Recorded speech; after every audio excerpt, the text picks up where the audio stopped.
All right, so this is gonna be a lot briefer, maybe like at max 15 to 20 minutes. Okay. This is not a captain's log type thing. I'm making a record to tell a story of how I wrote a song and what the song means and what actually happened in the history of it. For me, this is a form of kind of therapy to write the music, and I'm explaining this because it needs to be explained and it needs to be put out there. I said it in one of my last videos how I spent 3 years after I graduated from high school in Master's Commission. And I guess the best way to explain what happened in Master's Commission is to explain story by story. Now, Master's Commission was supposed to be a internship slash leadership program for young students who graduated high school to get their credentials in a particular Christian denomination and a Pentecostal one, and serve in the church and be a part of the church leadership in certain ways, right? So it's leadership oriented, right? That's kind of what it was for.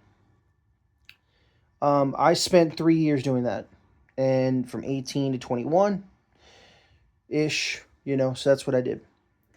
I did my first year in Hagerstown in Master's Commission Mid Atlantic.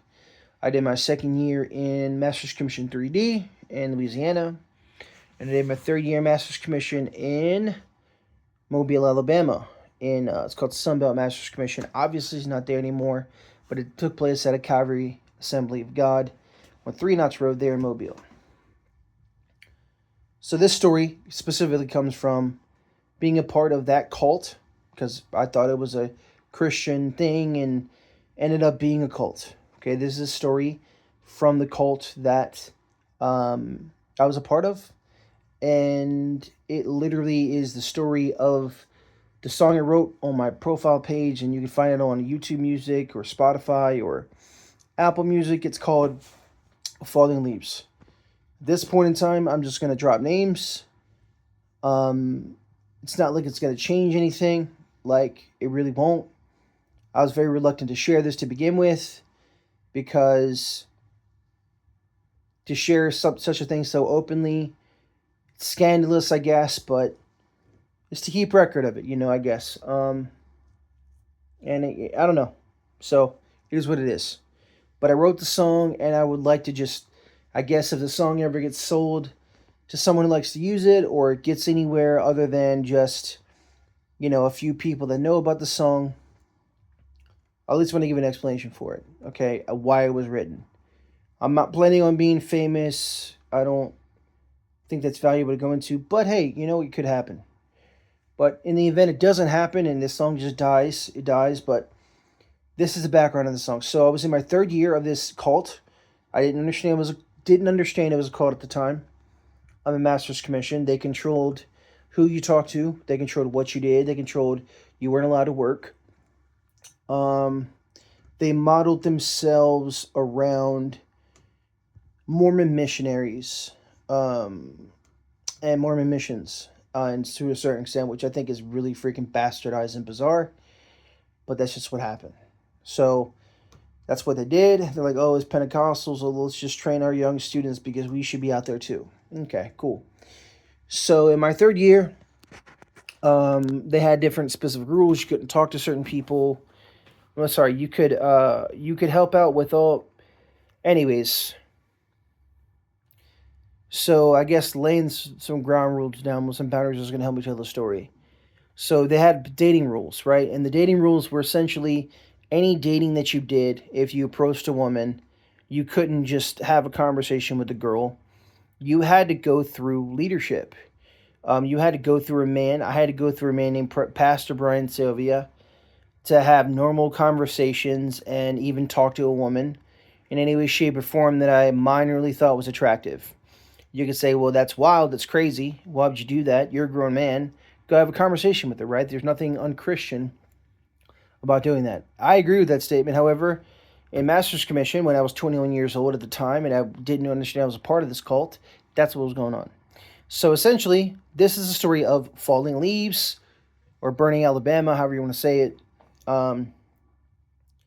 Long story short is, to begin with, at least, um, we weren't. There were really strict terms on dating. Now, I had heard previous stories about how Pastor Brian had interfered and intervened in really, really, really like abnormal ways with the normal interaction of students in his program. Okay, and this is the people that had served with him when he was on the eastern shore of Maryland, right? Um, and they like controlling relationships. He liked keeping certain people away from other certain people. He just loved interfering, get his hands in to play God in people's relationships. Okay, kind of weird. I'm just gonna be honest. It's just weird. So again, the other part of not dating was the spiritual reason for not dating was you came to there to serve God and to seek Jesus, and a woman is a distraction, right? Or you seeking a spouse is a distraction. Okay, so that's kind of what he put it out there like, and you felt like you were more spiritual or more better because you didn't do that. Okay, so in our third year master's commission, the first 2 years you're not allowed to date. The third year, midway through your second year, in the third year or most of your third year, you can date, right? You're allowed to, but you basically still have to get approval for it. So I got down to Mobile, Alabama, because we fled Louisiana. Another story for another time. And we got to Mobile, and we were stuck there for the summer. And I had no car because my car died in Louisiana. And then suddenly, out of literally nowhere, I ran into this girl on the new church. And apparently, during the summer, we didn't have housing or anything, but they had like dorms on the campus of the church at Calvary Assembly of God. And so we stayed up there, stayed in those rooms. And we worked jobs during the summer, right? That's what we ended up doing. To pay for money because we had to pay to intern, which makes no sense at all. So anyway, long story short, I met this girl briefly as a part of like a church, and I saw her one time when I got there. And I'm 21, and I'm guessing, okay, we've been helping out with a lot of youth group people, youth group kids. Suddenly, like that girl kind of looks pretty, but she looks too young. So I'm gonna assume she's like younger and she's not out of high school. And I'm 21, so all right, I'm not gonna worry, but not gonna worry about talking to the girl. So then, like, her family ends up inviting me and three other guys with us to go to this barbecue on July 4th of 2011. Okay, more or less. Yeah, I think it was like 2011, July 4th of 2011 during the summer, if I remember this correctly, or 2010, one of the two. No, yeah, it's July 4th, 2010 probably. More or less. So I did that, and I got done, and I met this girl that I saw that I thought she looked younger. She was like a high school student. Apparently, she was a high school student, and I thought she was really pretty. Now, her name and her family that invited me out there, they were called Pastor Audie Tillman, right? I mean, they were the Tillmans. They were pretty big. It was associate pastor at that church there. And what ended up happening from there was I interacted with everybody there at that event. It was all of his family, all the Tillman family that was there. And I had a lot of fun. We threw the football around. We played games. We played a lot of stupid games. And then suddenly, like out of nowhere, I found out this girl that I thought was really pretty. Her name is Autumn. And for like 1 second, it just hit me. And nothing pursuit wise hit me. It just was, wow. So she is going to college. So she's 18. She's going to college. I'm 21. That's legal. I may have a chance. So you're saying there's a chance, right? So that's the only thing that I thought. I didn't think too much of it after that. So then shortly after that, again, with these really strict dating rules, I didn't realize how bizarre they were.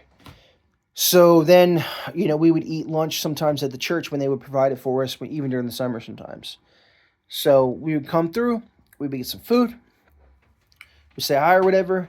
And then one time, long after, getting to know her and her family and stuff, and just getting to know her brothers, because I became really good friends with the brothers naturally.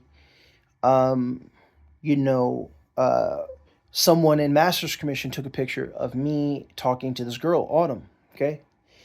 And I'd really just met her like the first couple weeks before that. So the first question asked to me maybe less than a day later and a half later is Pastor Brian calls me into his office. He's the head of Masters Commission as a whole. His name's Pastor Brian Sylvia. He lives down there in Florida.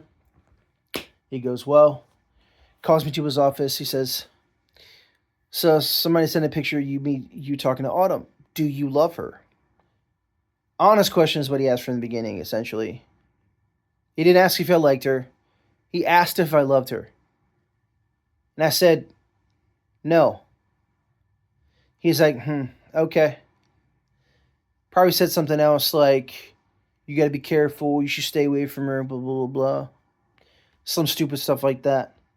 I heard what he said, but I really didn't pay attention because I was kind of thrown off by he said I loved her or whatever. I really didn't have a close relationship with Pastor Brian, even though I was in his program. I was his little servant, and I just did whatever I could to just help the program out here and there. So long story short, I thought that's where it would end, but it didn't end there. It got worse. Uh, um, Worse in the sense that it didn't stop there. So naturally, we had during that time they had Sunday morning and Sunday night church. Okay, Sunday morning, Sunday night church. All right. So typically, like young kids, like young adults, right? We would go out and get something to eat after church, or we would go see a movie or something like that. And during these interactions, sometimes Autumn would be there. Autumn would be there with her sister. Autumn would be there with, sorry, not her sister. Autumn would be there with her brothers. Her brothers Chase and her brother Steven. Autumn would be there with her cousins that showed up to church, whatever. And then we would just be hanging out, and it'd be me and some of the guys I was with in the program. Some of the guys I was with in the program was Anthony Hooks, Ross Lunning, John Smith, Matthew Baker. Okay. So long story short, at saying all this stuff, we would go out to get something to eat. And I think at the end of the day, like the more and more, or we would go down to Walmart. Now, Autumn actually worked at this Walmart, and we would always go down to this Walmart to get stuff because that's where everybody wanted to go shopping. It was cheap, and there's a lot of stuff we could get. So long story short, we went to Walmart a lot, and she actually worked at like these place called like this little lens crafters joint, like right there where you can get glasses and stuff. So cool. Her and some of the guys who we would go through, because I didn't have a car, I had to ride with other people. We would see her there. We would see her and hang out with her after church. After church, and go to like Subway or the Mexican restaurant or Las Tecas, or we would go to Waffle House or something, bro. We would do something like that. It was really simple. So then a few times, every time that kept happening, I realized that the more and more I hung out with her, in the simplest way possible, the simplest thing that grew inside of me was the fact that I just get more and more curious about her as a person. Naturally curious. Like I liked thinking about her, and thinking about her was good. So it wasn't anything bad or derogatory or impure. It just was, she's really fascinating. I would like to learn more about her. And that's really as simple as it was. So in this process of time, I'm not tracking what the guys beside me are doing. In this process of time, my friend Anthony Hooks, or the guy who was in the same third year as I was, he was basically like befriending Autumn and macking on her and flirting with her and all this other stuff while he was dating another woman. Anthony Hooks, by the way. And all these people, most of them I've talked to about some of this stuff. Some of these people I can't talk to about any of this stuff, but this is just what happened. All right, this is what happened in this cult that I was part of. So long story short, they go through, and it doesn't escalate to the point where it gets weird. There was, I was hanging out with her and her family, and then some things would have happened to where, like, some other guys came around her family, one of her cousins, Hannah, and tried to basically say that Hannah, her cousin, who was underage at the time, Hannah, who was her cousin, who was underage at the time, like 17, but still underage, honestly. And he was like 21 or 22. Maybe he was a little bit older than I was. But he is basically saying, God told me that I was going to marry her. And I was like, okay, cool, yeah, whatever, But then it was kind of weird because we would be out in Subway, and he'd be like acting really weird. So I called him out one time, not to be weird about it. And then I know Autumn looked at me weird, and her cousins looked at me weird, and she's like, what is he doing? Essentially, I told this dude in private, I was like, bro, I don't think God told you to marry that girl. She's not even of age yet, man. And if God did tell her to marry you, then God needs to tell her that, and you can't just hit her with that information like God said I was going to marry you. Like, that's just weird. Like, that's not. Don't think it's appropriate. So I told him that. He got really mad about it. Essentially, he backed off, and I said that to protect Autumn's cousin. But again, during all this time, Autumn just thinks I'm being weird, and there's different things. Now, pause. I didn't know there was still scrutiny going on every time I'd hang out with her brothers, because me and her brothers love football. Her brother is Steven. Her brother is Chase. She has a younger brother named Seth. But we all talked about football, and she has a cousin named Heath. But we would all talk about ball, man. We would talk about football, college football. They're big Alabama fans. We're in South Alabama. So all that just to say, you know, I got to know her brothers. I didn't spend time going around her family flirting with her. I didn't talk to her. I didn't spend time associating with her and directly flirting with her. I didn't even indirectly flirt with her. I didn't even try to. Now, was I interested in talking to her? Would I talk to her in other moments? Of course. Right? I wasn't trying to be dramatic. So anyway, at the end of the day,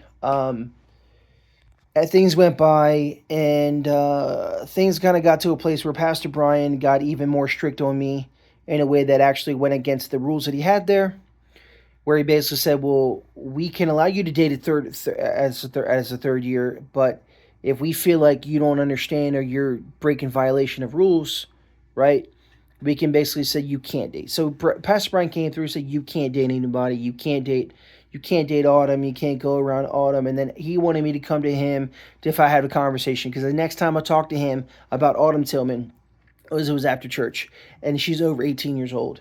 And like, I asked her about her day or her week or how everything was going, and I talked to her like right outside the church doors. Right? That's another way. Another way I got talked to was one of the other guys who actually ended up dating her because he was one of Pastor Brian's friends, David Nelson. And I know people be like, well, why are you going to bring this stuff up? Why does it matter? Why is it a big deal? Well, it's not a big deal that it happened. It's a big deal that people pretend like I'm a weirdo and crazy person for having a memory of this stuff that happened, okay? Because it happened, right? And I'm pointing out the cult story about the abuses that happened in this whole process and how it kind of impacted me. So essentially, like, I wasn't going out of my way to hang out with her. But I know Pastor Brian one time called me into his office. He's like, oh, so why did you talk to her outside of church? Don't do that. Don't talk to her outside of church.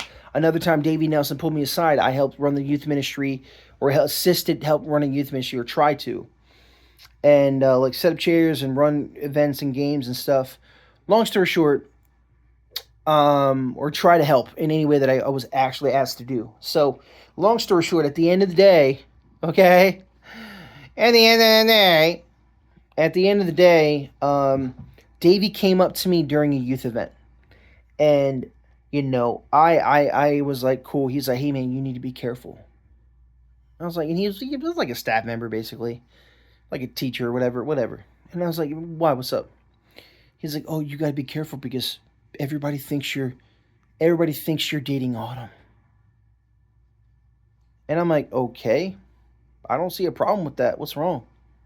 What's wrong with people thinking that?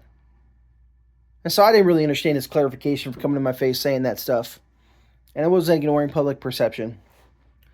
But I was just naturally developing chemistry with people, even with her as a person. And I was not doing anything out of the ordinary weird. Okay? So Pastor Brian warned me, don't go around her, don't go near her. Or like, don't talk to her. You can't date anybody. You can't ask her to a movie. You can't do this. You can't do that. And at that point, I realized, man, this is getting really weird. And it wasn't just her. It was any and all women, which I thought was really freaking weird. I'm like, bro, I'm a grown man. I'm looking for a wife. There's nothing unchristian about that. But again, in the Master's Commission cult, that's what they did. Okay? That's what he was doing. So I go forth in there and I say to myself, okay, I'll comply with the rules. But when I get out of here, I'm going to take my chance. I'm going to take a shot with her to the best of my ability, to what I can do, right? To the max. So I did. That's the kind of the future. But anyways, it escalated from there to where like I couldn't talk to her. So the last time I remember I got in massive trouble. Now this didn't just whatever with Autumn, but it kind of extended towards somebody else. I wasn't allowed to even have a conversation with another woman that he knew of, and he always made fun of me in public. He made fun of me in front of women. If you know people long enough, you know some of their flaws, okay? He looked at some of my flaws and he was just like, He probably told people about him. He laughed about him and made fun of me about him. And he thought I was a clown. And he thought I was extra dirty and everything else. Anyway, long story short, I'm not. But he really thought that. He probably spread that around. And so I don't really know what was going on. So the last time I remember he had a conversation with me about it, or tried to, um, I was hanging out many months later during the summer. And then I know I was in inner turmoil. Like, I'm like, bro, I want to just say hi to this woman. She's pretty. She's beautiful. Like, I want to go ask her to a movie. I wanted to ask her on a date. I just want to talk to her, but I couldn't even publicly talk to her without bringing her into the spectrum or the spotlight, or her being the center of something. And I was like, man, I'm getting attacked. I'm not trying to get somebody else attacked. So I'm keeping to myself. I'm trying to follow the rules to the best of my ability. She even comes up to me 2 or 3 times in private without anybody else around saying, Josh, what's wrong? It looks like there's something wrong. Tell me what's going on, because I was holding it, carrying it on my shoulders, and I was like, I can't talk about it right now. I can't tell you. I can't tell you right now. Okay?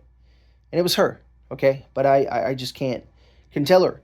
Or it felt like, because I was trying to follow the rules like I said I was. So anyway, long story short, rambled over 20 minutes, longer than what I wanted to. But Autumn Leaves, the song came about because what ended up happening was I was coerced into leaving Alabama, right? I really was. After the program ended, that third year in Alabama in 2010 or 2011, I was told I couldn't stay in the city. I had to leave Alabama. I was the only student told to do that. He talked about me after I left among the staff members, Davey Nelson, JP Marker, Rebecca Sylvia, and all these different things. He talked about me, for sure. And he talked about me negatively in light of who I am to this girl, Autumn, that I really liked, and I really was interested in, or could have been really interested in. I could have asked on a date, but any opportunity to do that, he tried to squash it. Now, in the future, he squashed it because his buddy, his BFF, Davey Nelson, the same guy who says, "Be careful. It looks like everybody thinks you guys are dating." Okay, fine. Let him think it. He was the guy who ended up dating her because Pastor Brian opened up plenty of opportunities for those two to hang out and those two to do specific things together. And anybody else, he didn't allow that to happen. Okay, that's the truth. So before it ever got there, though, I know the last thing before I left the city of Mobile, a couple months before, there was a summer, we were about to graduate, and we're riding four wheelers with her family around in circles, right? And I remember Autumn was there, Hannah was there, Steven was there, Chase was there. We're all riding four wheelers around in circles. Her dad had invited me and some of the guys from Masters Commission to go down there in a little property and just ride around in a circle. So we did. So we're there, we're riding around in a circle. It's whatever. There's three of us, me, John, and Nate, right? That's all we are. So we're doing this stuff, we're hanging out. Next thing you know, like, I offered Autumn and I offered Hannah to hop on a four wheeler, and I hopped off, right? I never invited them on my four wheeler. Not because I didn't want to, trust me.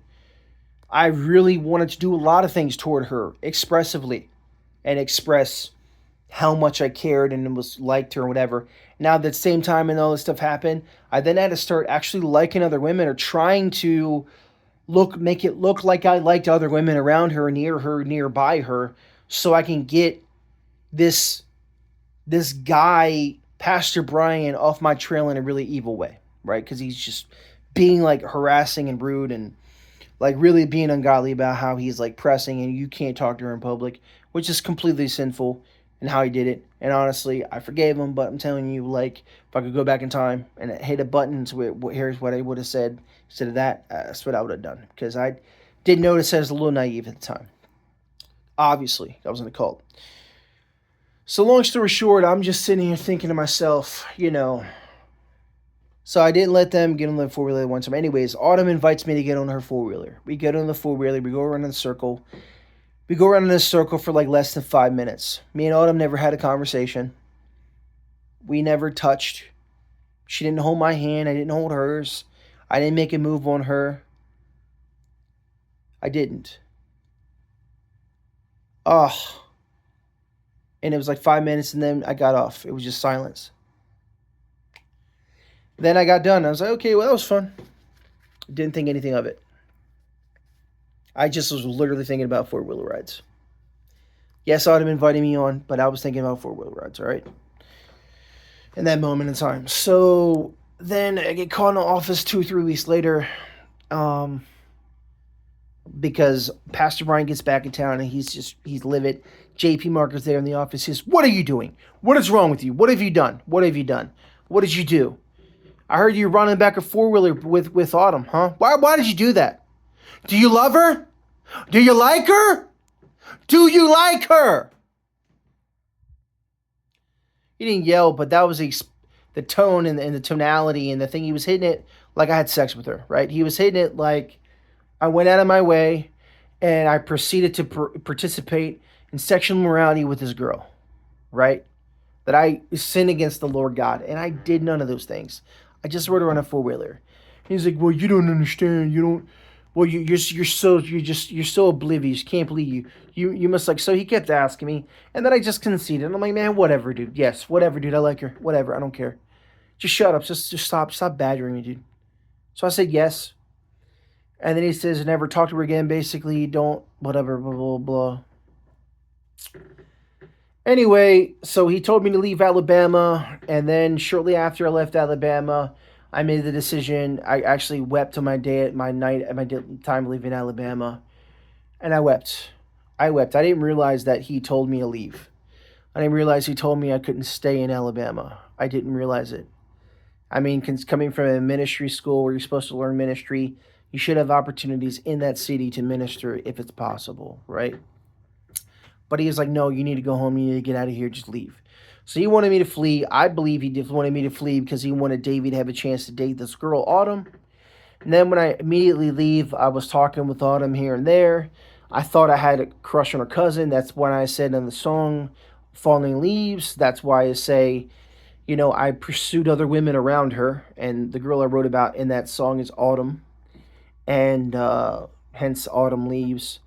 But that's why I pursued like a woman around her, like her cousin, because I felt logically if I can throw them off the trail of just getting them even suspicious that I could like be just like generally interested in getting to know her as a person, maybe they'll leave her alone. Maybe they won't attack her.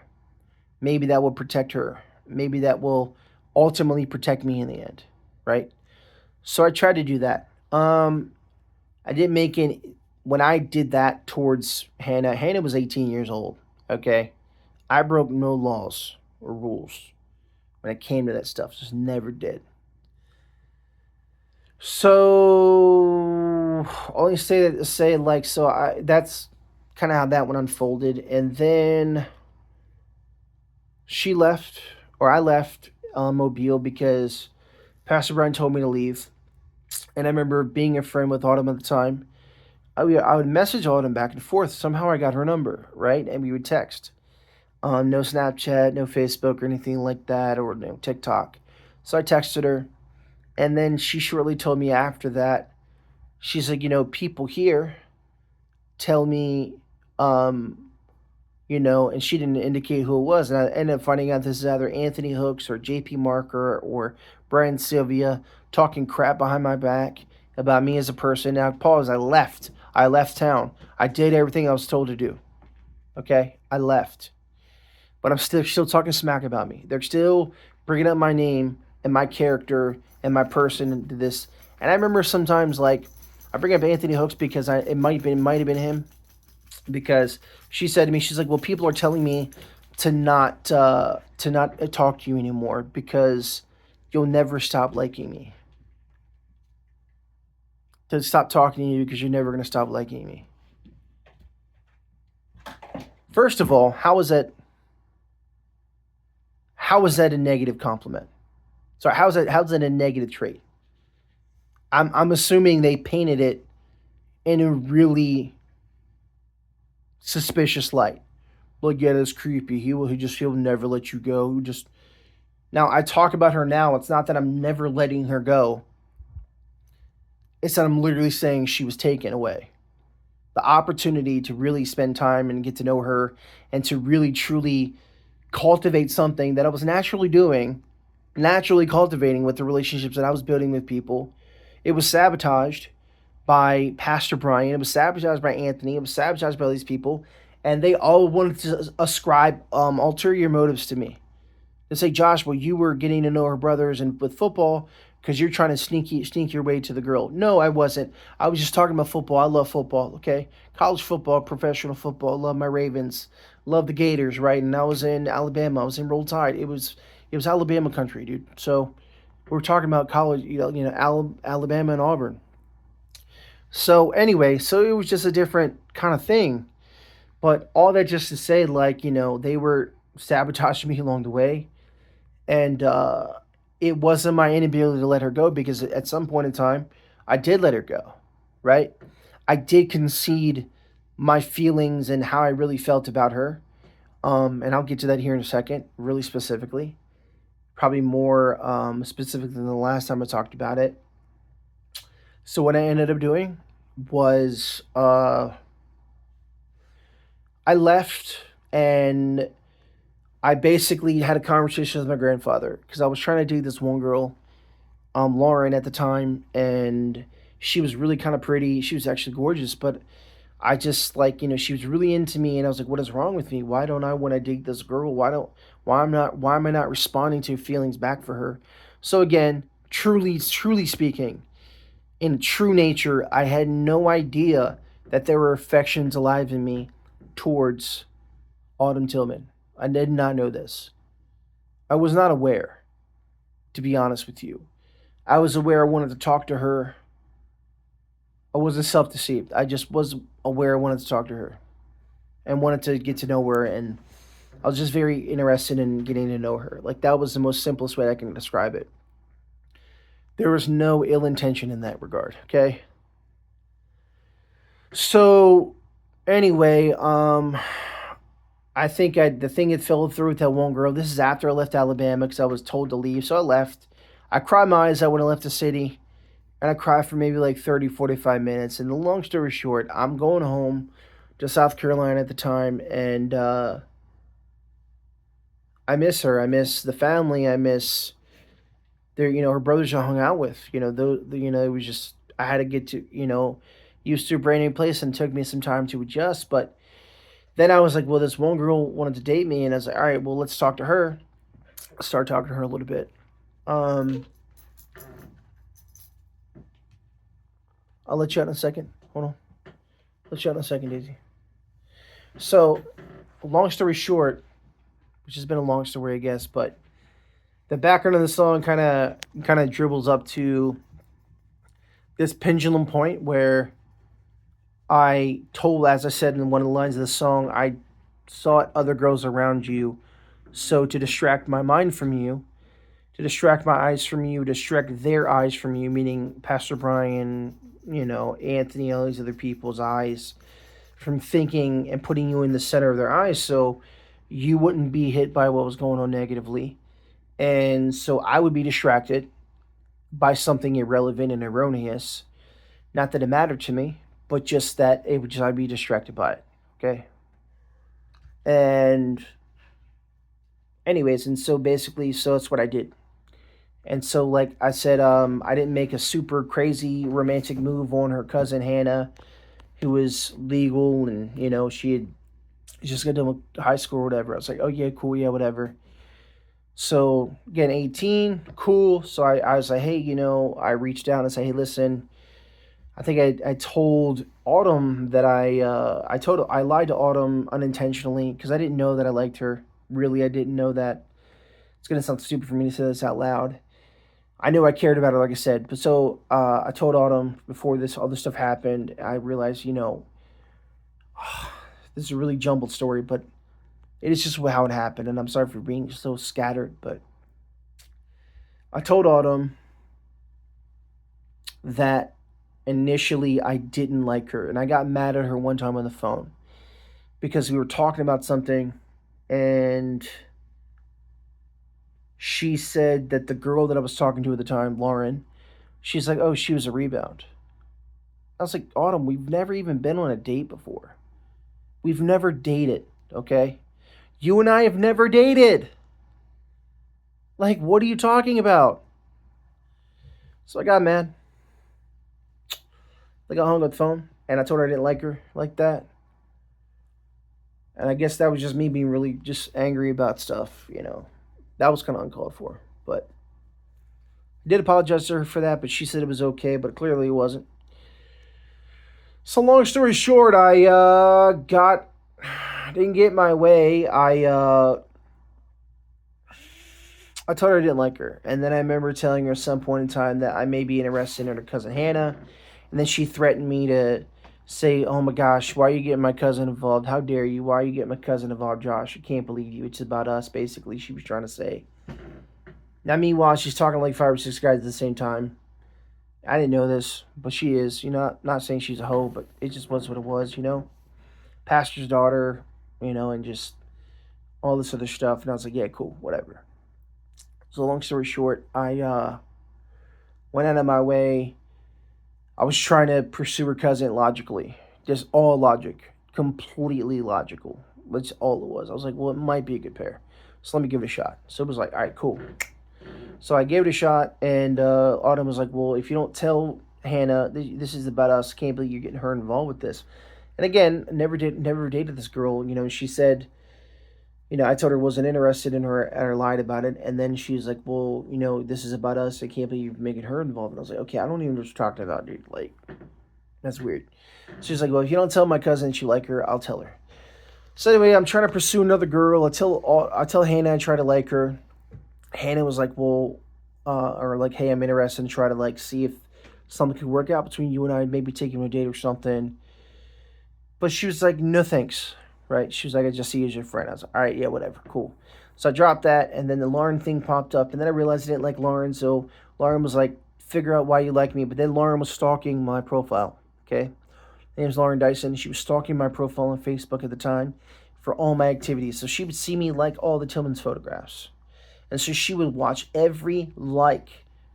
And then one time she called me and she was like, well, she called me at 11:30 at night, and I was so irritated. I hate to say it. Sounds selfish. I was so mad. Homegirl woke me up from sleep. She was like, how dare you? How dare you? Do you like me or not? I was like, what, Lauren, this is done. You just woke me up from sleep. I'm going to bed. Okay? I'm going to bed. This is over. This is completely over. Now, even after that, I went to go to prayer. I was like, Lord, well, I didn't like this girl, Lauren, but this girl, So then I asked God what's going on. I said, Lord, I know you've made me to like women because that's just how you make nature.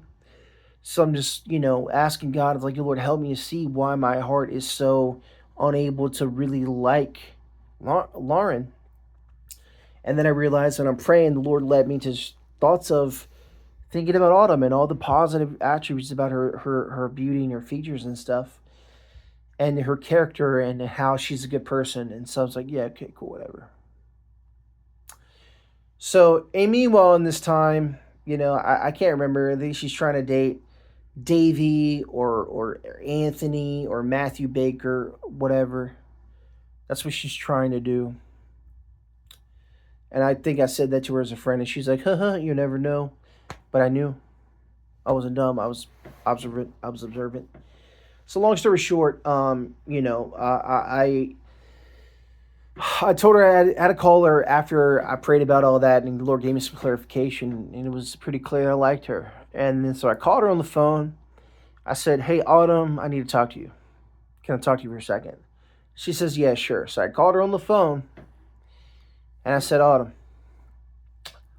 I need to tell you something. I lied to you. She's like, what do you mean you lied to me? I was like, well, you remember when you asked me if I actually liked you? I was like, I lied about not liking you. I actually really do.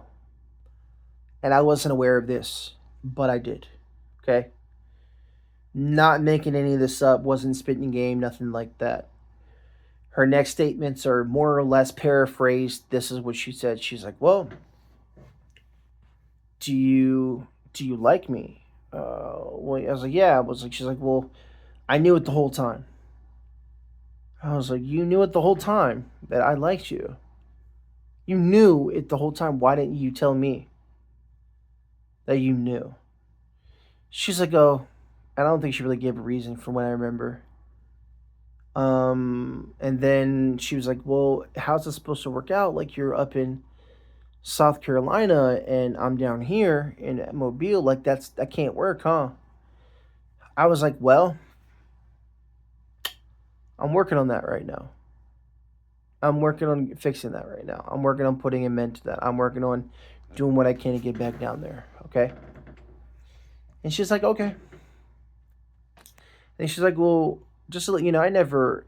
And she tried to say that she had no, she had nothing towards me that was romantic or feeling like that at all. And I was like, you know what? I was like, oh, okay. So sometimes, not that everything I think or feel was true, like had to be true on her side, because sometimes you like somebody they don't like you back. But on her side, I really felt like there was something there, you know. So I was like, all right, cool. I was like, Autumn, could you ask me, answer me? Can you, when if I ask you a question, can you answer me honestly? Did you ever flirt with me? Right? She goes, no. So after she admits that she won't even admit that she flirted with me, right? I'm probably, you know, I was like, all right, yeah, whatever. So I hung up the phone. Then I took all my feelings and I put them in a big old pit and I just buried them alive. And shortly after this, you know, after I told her that I liked her, actually, before I get there, I'm going to back a little bit. Before I buried my feelings about this, I wanted to make it clear that I was serious about liking Autumn, that I was serious about my desire to truly like pursue and really like try to do things the right way, right? Try to earn, I don't know, just try to win her over, right? I was just trying to be. So my mind was like, well, what do you do if you like a woman? Because my grandfather told me if you like a woman, tell her you like her. Tell her, just tell her. So I told her. Grandfather told me to tell her. I told her. It was hard. Long story short, so then I was like, all right, well, what can I do to tell her that I like her and that I'm serious? Well, let me buy her something. Then buy her some jewelry. I was cheap. I was broke, and a lot broker than what I am today. And I just remember sitting and thinking to myself, well, here's what I'm going to do. What I'm going to do is I'm going to make sure that I go out of my way to buy her some jewelry that I can afford. So I went to Etsy and I found a pair of earrings that I thought were the most expensive thing that I could buy, but they were very beautiful. And so then I sent them in the mail to her, and with her name on it. And then a couple weeks later, I get a message on my phone. It was in all caps at the time. It was like, "Did you send me something? Did you send me something?" And I wasn't trying to play games with her. I was just trying to play honest. I was like, okay, you know, trying to play kind of like, you know, cheeky, you know, like, oh, well, maybe I don't know, what is it? What'd you get? What's up? So she was like, well, anyway, she was like, well, they're earrings, and I said, yes, I sent them. I sent them. Right there, you go. So I sent them. She wasn't a fan of it. Or she was. She says the earrings are really pretty, and then that's all I heard from her. Shortly after, we kind of talked a little bit as friends, and she was like, well, you never know who I really like, and I was just playing this stupid little game. And I was like, all right, you either like Anthony, Davey, or Matt. And she's like, he, you never know. It's like, all right, fine, whatever. A couple weeks after I send her the thing, I see this notification on Facebook at the time. And again, I'm friends with some of the people that I finished master's commission with, right? And I was friends with Davey at the time, and Davey, the same guy who warned me that it looked like I was dating her, and he was Pastor Brian's best friend, basically, and they were close buddies. You know, he was like, "Well, it looks like you're dating her." He has a Davey Nelson and Autumn Tillman in a relationship, and I'm like, so I lost to the best man. I lost to a better man. So I humbly just conceded, and I was like, you know, I'm an idiot. Ow, dude, my cat. So I lost. I conceded that, and he called me on the phone. He says, Josh, it's random too. It's kind of awkward. Autumn didn't say anything, but Davey did. And then Davy tried to be protective of her Autumn, which I thought was kind of stupid because it wasn't coming after her like that at that point. Because once you start dating somebody else, I'm like, cool, I'm done. Finished. So I sat there and I thought to myself at the end of the day, I guess this is it. So I took all my feelings and I buried them in a hole. And actually, Davey called me and says, "Hey, I'm dating Autumn now." Now, we had never had any conversations about Autumn. We had never had any conversations about any of my feelings for any woman, except for one. And after that conversation, I didn't have a conversation with him.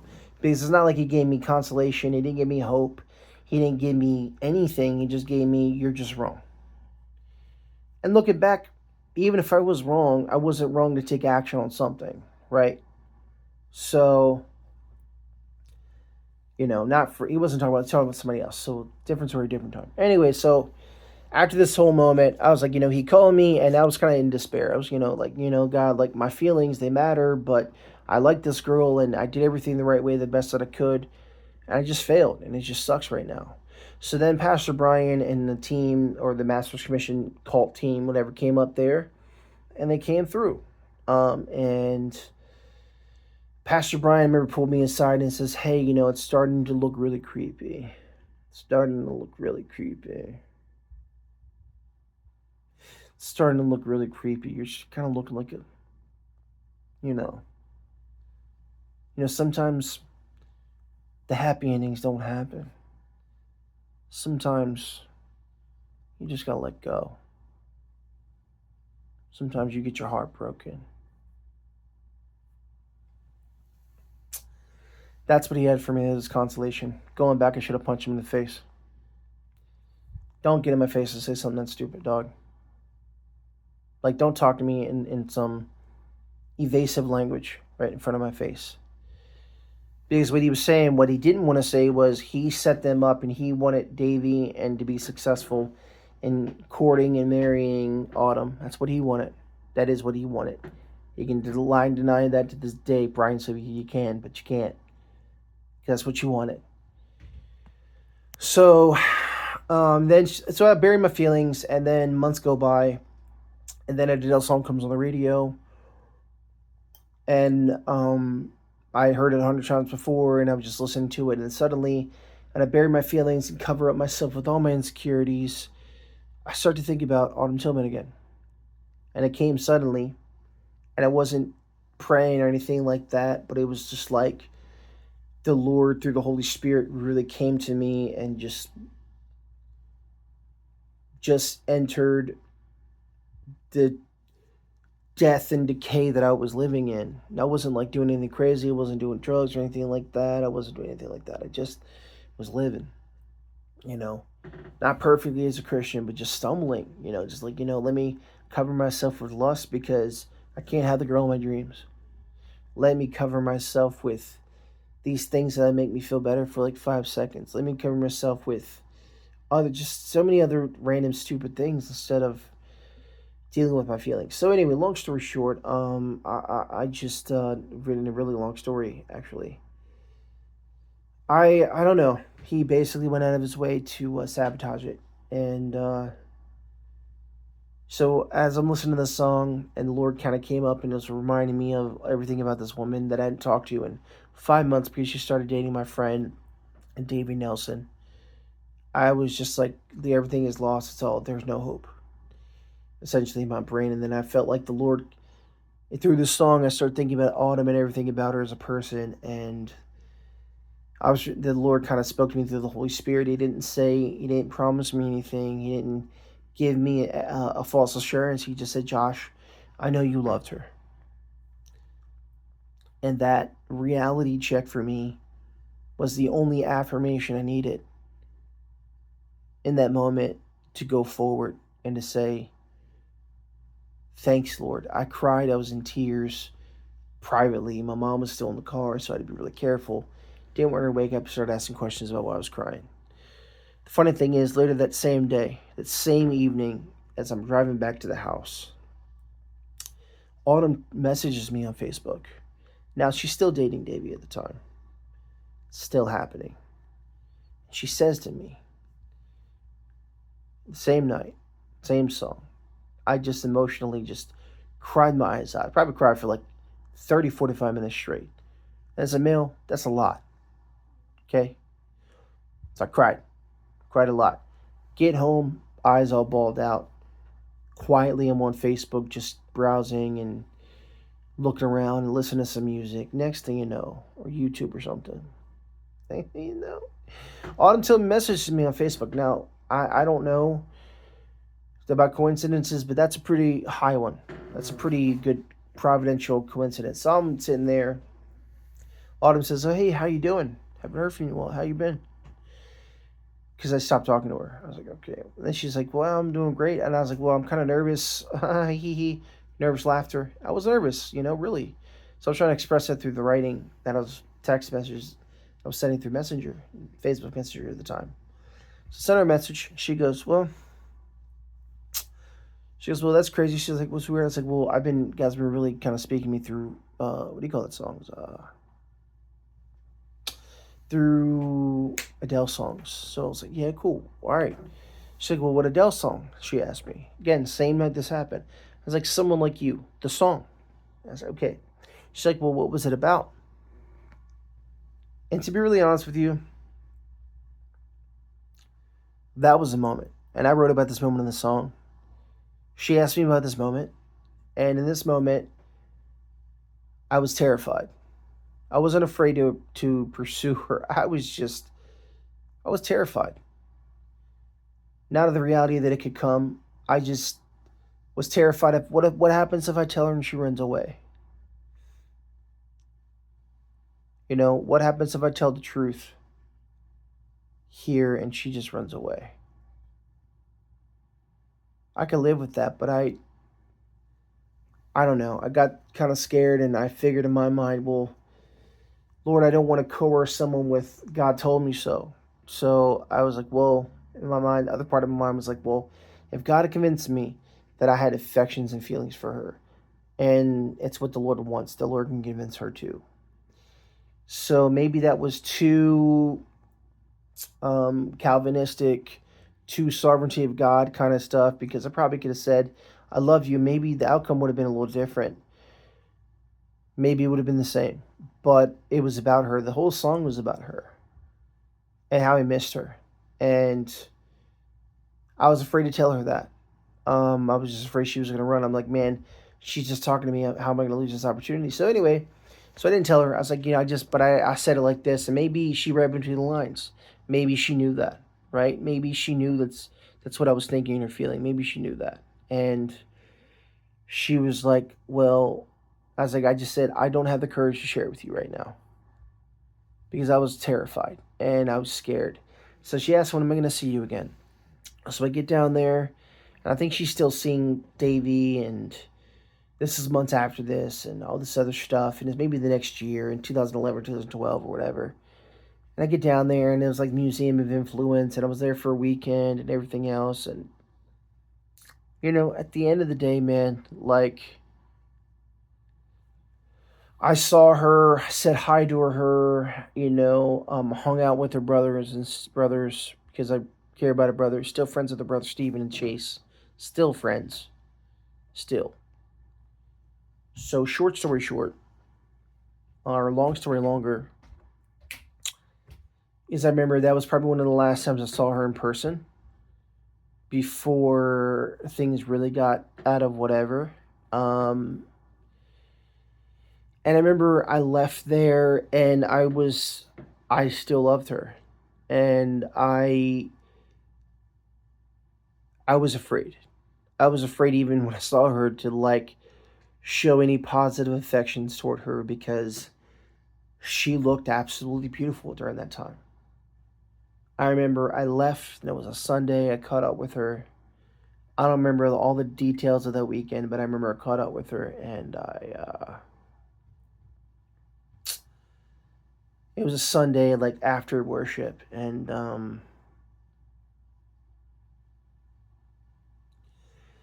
I said hi, bye to Stephen, or whatever.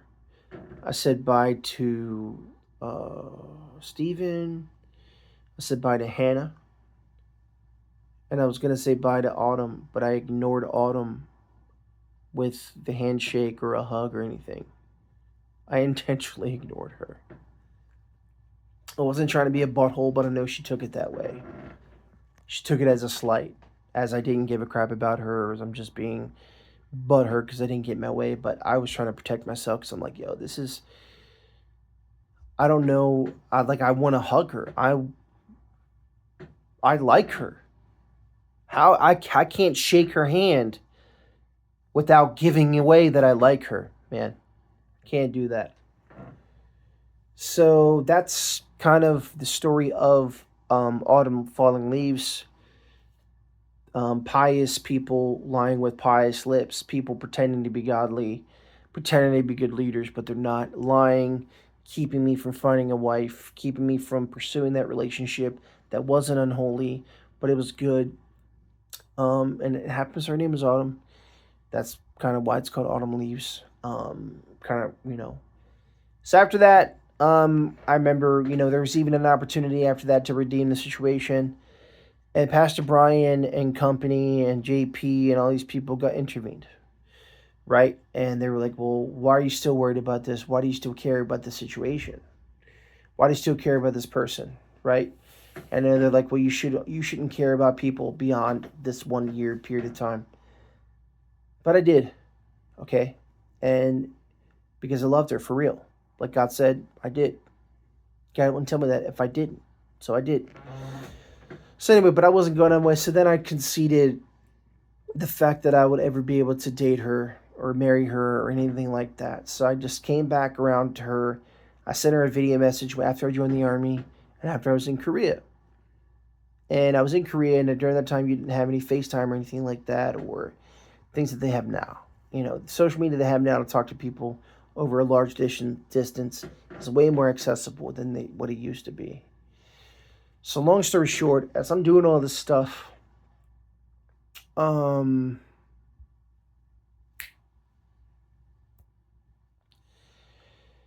saying hi to her. And I keep thinking about Autumn all the time. So I reached out to her, but I kind of gave up the hope of wanting to date her and marry her. And I literally just reached out to be her friend. And I was like, hey, sent her a video that basically looked like this. It was like a minute and a half, 90 seconds or less. Hey, happy birthday and Merry Christmas and all the holidays I missed. I miss talking to you. And I'm just reaching out because I want you back around and I want to be back in your life. And hopefully we can reconnect. Miss you. Pretty easy. Sent it to her privately. It was you had to have the link to it to get to that thing, to get to that video. So I did it. Okay. After I ended up doing that, this is years after I left Master's Commission. Apparently, like she received it positively. We started having a conversation. She's like, "How you been? Everything was going well." Then suddenly she starts getting like really defensive. She's like, "Well, why'd you make the video? Why did you send this? What's wrong with you?" Da da da da da. She's just getting really defensive. And I'm like, yeah, okay, dude, this is like, what the hell did I do? What happened? And I think after that, I really did blame myself because I was the one. I was the one who screwed that up. But apparently, it wasn't me. Apparently, in real time, she actually still relied on Pastor Brian to go to define who I am. Who Pastor Brian didn't really even have a conversation and know me. I don't care what he wants to. Pastor Brian said, but you didn't know me. You still don't know me. I even offered to have coffee with Pastor Brian Sylvie to smooth some of the stuff over with him. And he said he was too busy. Okay, buddy. You go to Starbucks all the time. So, and I was nearby too, what's in Fort Benning. So long story short, he, even though she never went to the program, and then even my friend Anthony Hooks, who he said he knew me. I don't know how he knew me. He didn't know me at all. He didn't even speak on my behalf. Anthony Hooks tried to date that girl Autumn and this girl named Desiree at the same time. Wild stuff.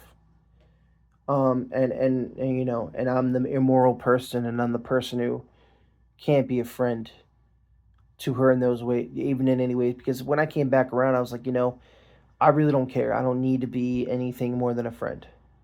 I don't. I don't need to gain whatever from you. I just want to be here in your life. I gave up. And then even after that, I don't know what type of pressure that was coming from outside of me to her to not want to talk to me anymore or not trust me. But the seed of distrust was planted from Pastor Brian, from Anthony, from JP, and from these people that thought they knew me, that thought they knew what was best for me, but they really didn't. So that is the story of Falling Leaves. It's deep, it's sweet, and it's bitter. But it's what happened. It's about a real person, it's about a real place. And so I mean, that cult. The cult called Masters Commission. But that's what happened. And looking back, she ended up like distancing herself from me and pretending like it was only ever me. And I'm like, okay, buddy, whatever, dude. Like, this is wild, dude. This is wild, man. And then I remember last time I had any connection, like in person, to figure out why she was acting strange. I don't know, man. I guess now, you understand, if it's not a yes, it's a no, but I wasn't doing anything irrational or evil or bad, and it just was like at every point in time, it was just like people say bad things about me. They poison who you are in front of somebody else's eyes. And then if they say enough bad things, you're not going to trust the person, right? So that's what's going to happen. So I ended up asking because I was still friends with her mom and her dad, and I still sort of am. But I asked her mom and her dad, I was like, well, like, what's going on? And I told her mom and dad a little bit of the story of what was actually happening behind closed doors. And the short story is her parents were like, well, she felt like you wanted more than friendship. This is a very complex story, too. I should say it's not just flat line. I wanted more than friendship with her, indeed, at some point in time. Obviously, I really loved her. However, I loved her enough to let her go. In the sense of, okay, you want to date Davy Nelson? Okay, I give up. I'm coming back around, trying to get your attention, trying to even have regular conversations with you, just to be a friend to you. Not even trying to achieve anything, not even trying to get somewhere. But she's suspicious of my motivations and my intentions, and that didn't come from natural relations with her in the sense of like our interactions. That came from what other people were telling her. Like Anthony, I know Anthony Hooks was the one responsible, or Anthony Hooks, or it was either Anthony Hooks or it was Pastor Brian Sylvia that told her that Josh will never let you go because he'll like you for the rest of his life. How they spun that to be this evil thing, I don't know. Pastor Brian probably was spinning it to be like I'm a stalker. But you know what? Respectfully, as much as I forgive Pastor Brian, screw you, Pastor Brian. Screw you, buddy. He's the lying lip person I was talking about here. Anthony Hooks is that person. Okay, Davy Nelson is that person. Or was that person, and they've never accounted for it. They've never been apologetic for it. They've never been apologetic for it. Never. JP, same thing. Never been apologetic for it. Never, dude. And likely Miss Becky in a room. Anyways, so that's all that happened, and that's the story of what happened. One of my many Masters Commission cult stories. This is long, but hopefully you stuck around. God bless.